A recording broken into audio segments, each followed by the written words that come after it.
ഇതെന്താ വക്കീലൊക്കെ ഇവിടെ? കക്ഷിയുടെ കല്യാണത്തിന് വക്കീലന്മാരൊക്കെ പോവോ? അവള് കേൾക്കണ്ട ചെറിയമ്മേ, ആള് വലിയ സാമർത്ഥ്യക്കാരിയാണെന്നാ പറയുന്നേ.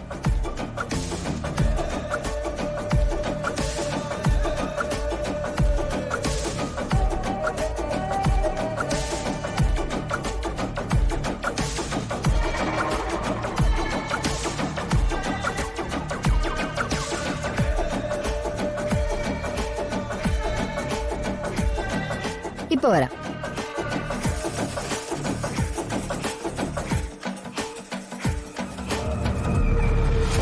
ഹായ്, ഞാൻ അഡ്വക്കേറ്റ് ആരതി, വരുണിന്റെയും രാധികയുടെയും വക്കീല.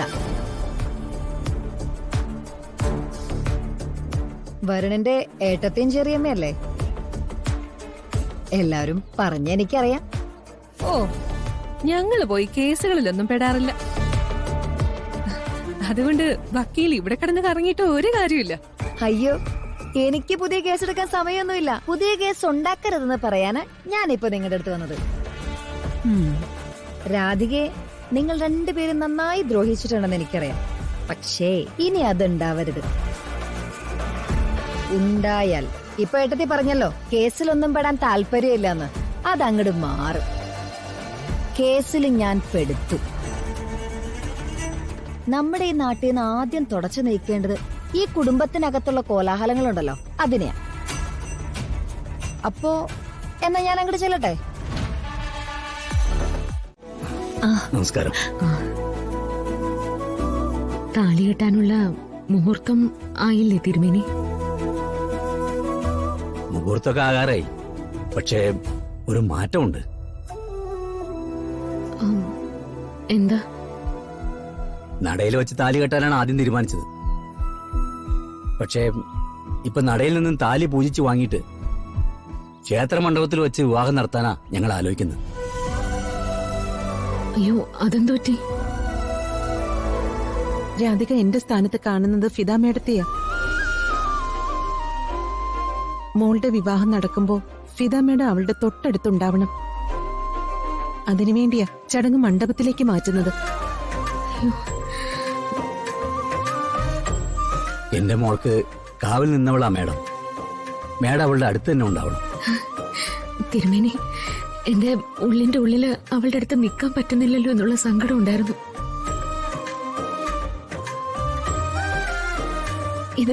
ഇതിന് ഞാൻ എങ്ങനെയാ നിങ്ങളോട് നന്ദി പറയുന്നത്? വേണ്ട മേഡം, നന്ദി ഒന്നും പറയണ്ട. എല്ലാം ഭഗവാന്റെ തീരുമാനമാണെന്ന് കരുതിക്കൊള്ള. ഞാൻ കാര്യങ്ങളൊക്കെ ഒന്ന് ശരിയാക്കട്ടെ. വായിച്ചതേ. ശരി.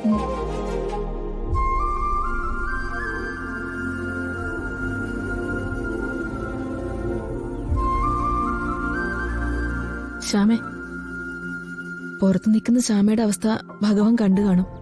അതുകൊണ്ടാ ഇങ്ങനൊരു തീരുമാനം, അല്ലേ? അതെ അടുത്തേ, സംശയമൊന്നുമില്ല. ഇത് ഭഗവാന്റെ മായാജാലം തന്നെയാ. എനിക്കെന്റെ മോളുടെ വിവാഹം അവളുടെ അടുത്ത് തന്നെ കാണാമല്ലോ.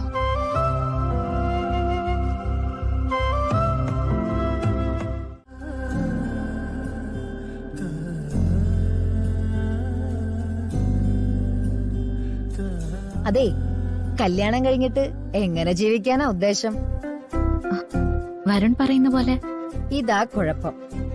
ഇത്തരം കാട് പിടിച്ച പോലുള്ള ചിന്താഗതികളുണ്ട്. വരുൺ പറയുന്നത് പോലെ ജീവിക്കുക, വരുണിന്റെ വീട്ടുകാര് പറയുന്നത് പോലെ ജീവിക്കുക, അങ്ങനെയല്ല ഉത്തരം പറയേണ്ടത്. എനിക്ക് സന്തോഷം കിട്ടുന്ന രീതിയിൽ ജീവിക്കുമെന്ന് പറഞ്ഞു പഠിക്കണം. മനസ്സിനെ പറഞ്ഞു പഠിപ്പിക്കണം. മനസ്സിലായോ? പറയാനൊക്കെ എളുപ്പ, പ്രവർത്തിക്കാനും എളുപ്പ. കുറച്ചു കാലം കണിമംഗലത്ത് കിടന്ന് രാധിക കഷ്ടപ്പെട്ടതല്ലേ? ആ ഏട്ടത്തിയോടും ചെറിയമ്മയോടും ഞാൻ ചില കാര്യങ്ങൾക്കൊക്കെ സൂചന കൊടുത്തിട്ടുണ്ട്. പക്ഷേ എന്റെ ഒരു കണക്കുകൂട്ടലിൽ അവര് വീണ്ടും രാധികയെ ദ്രോഹിക്കാനുള്ള ചാൻസ് ഉണ്ട്.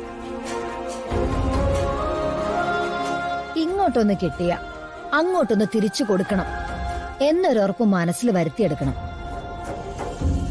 പണ്ടത്തെ പോലെ കരഞ്ഞു തോൽപ്പിച്ച് പെണ്ണിനൊന്നും നേടാനില്ല. ഫൈറ്റ് ചെയ്താ നേടേണ്ടത്. പറഞ്ഞ് എന്റെ കയ്യിൽ വാളും പരിചയം തരുമോ? എടുക്കണം. പെണ്ണ് വാളെടുക്കേണ്ടി വന്ന വാളെടുക്കണം, തല വെട്ടേണ്ടി വന്ന തല വെട്ടണം.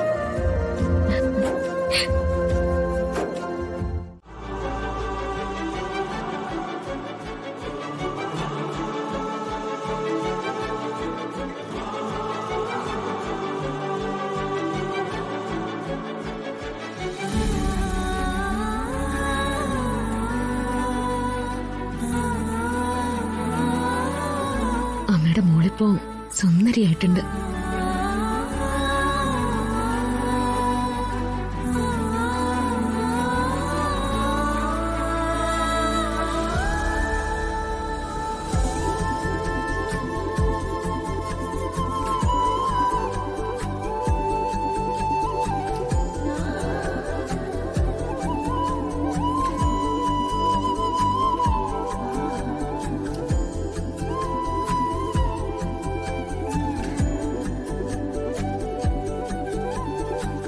സ്വന്തം മോളുടെ കല്യാണം അല്ലേ ഫിദ?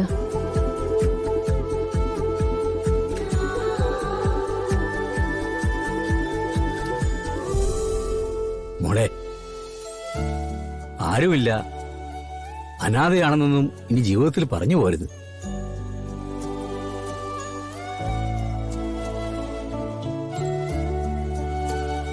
ഇതൊക്കെ ഭഗവാന്റെ അനുഗ്രഹ വർഷമാണ്.